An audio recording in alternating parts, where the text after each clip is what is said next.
حضور صلی اللہ علیہ وسلم نے ارشاد فرمایا جس کے اخلاق اچھے ہوں وہ اچھے اخلاق والا اپنے اچھے اخلاق کی بنیاد پر قائم اللیل اور صائم النہار کے درجے تک پہنچ جاتا ہے۔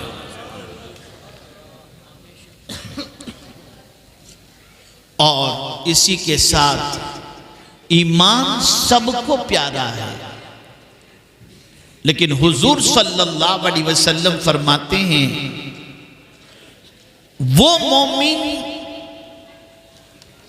جس کا ایمان اگر تم کو کامل دیکھنا ہو تو کامل ایمان والا وہ ہے جس کے اخلاق اچھے ہوں، وہ کامل ایمان والا ہے۔ میں ایک چھوٹا سا سوال پوچھتا ہوں، میں محسوس کر رہا ہوں ہمارے کچھ بھائی یہ سمجھتے ہیں کہ فون پہ بات کرنا، اشارے بازی کرنا، الگ سے کھڑے رہ کر کے گفتگو کرنا، یہ ساری چیزیں ہمارے لیے بالکل ضروری ہیں۔ اگر ہم نہیں کریں گے تو ہمارا پریزنس نہیں سمجھ میں آئے گا۔ تو حقیقت یہ ہے کہ کوئی بھی باہر کا انسان آپ کی اس حرکت کو دیکھ کر کبھی آپ کو اچھا مسلمان تو تصور نہیں کر سکتا۔ جو نبی کی باتوں کو اہمیت نہ دیتا ہو اور اپنی باتوں کو اہمیت دیتا ہو، بھلا وہ اچھا انسان کیسے ہو سکتا ہے؟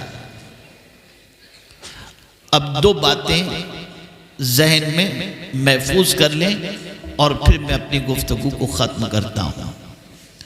پہلی بات، اخلاق کسے کہتے ہیں؟ خلق اور خلق دونوں کا مادہ ایک ہے۔ خلق اور خلق یا خلق دونوں کا مادہ ایک ہے۔ خلق کہتے ہیں جو نظر آئے، یہ جو ہمارا وجود ہے نا، ہاتھ پیر آنکھ کان، یہ وجود نظر آتا ہے۔ تو جو آنکھوں سے دکھے، جو نظر آئے، اسے خلق کہتے ہیں، اور جو محسوس کیا جائے اسے خلق کہتے ہیں۔ اخلاق محسوس کیے جاتے ہیں۔ ایک مرتبہ درود شریف پڑھ لیں۔ اللہم صلی علی سیدنا و مولانا محمد معدن الجود والکرم وآلہ وصحابہ وبارک وسلم۔ اخلاق محسوس کیے جاتے ہیں۔ کسی کا مسکرا کر ملنا، کسی کا نرم لب و لہجے میں گفتگو کرنا، کسی کا جو ہے اچھے انداز سے چلنا، یہ ساری چیزیں جو ہے وہ محسوس کی جاتی ہیں۔ تو اخلاق محسوس کیے جاتے ہیں، اور یہ بات یاد رکھنا کہ خلق کا اثر آنکھ قبول کرتا ہے، آنکھ قبول کرتی ہے، اور خلق کا اثر دل قبول کرتا ہے۔ جس کے اخلاق اچھے ہوں اس کی محبت اللہ دل میں پیدا فرماتا ہے۔ رسول اعظم صلی اللہ علیہ وسلم کے اخلاق اتنے عظیم تھے، اتنے اونچے تھے کہ اللہ رب العزت جل جلالہ نے فرمایا وَإِنَّكَ لَعَلَىٰ خُلُقٍ عَظِيمٍ۔ اللہ کے رسول صلی اللہ علیہ وسلم کے اخلاق کی تعریف خود رب قدیر جل جلالہ نے فرمائی۔ اگر کوئی سید صاحب کے اخلاق کی تعریف کرے تو پھر بھی وہ انسان ہے، کوئی مولانا رضا جامی ازہری صاحب کے اخلاق کی تعریف کرے تو پھر بھی وہ کوئی انسان ہی تعریف کرے گا۔ اور اسی طریقے سے مولانا یامین صاحب اور دیگر علماء جتنے یہاں پر موجود ہیں، ان کی کوئی اگر تعریف کرے تو ہو سکتا ہے محبت میں، غلو میں، عقیدت میں کسی وجہ سے وہ کرتا ہو، لیکن اللہ اگر کسی کی تعریف کرتا ہو اخلاق کی تو میرے رب کی شان یہ ہے وَمَنْ أَصْدَقُ مِنَ اللَّهِ قِيلًا۔ اللہ سے زیادہ سچی بات کس کی ہو سکتی ہے؟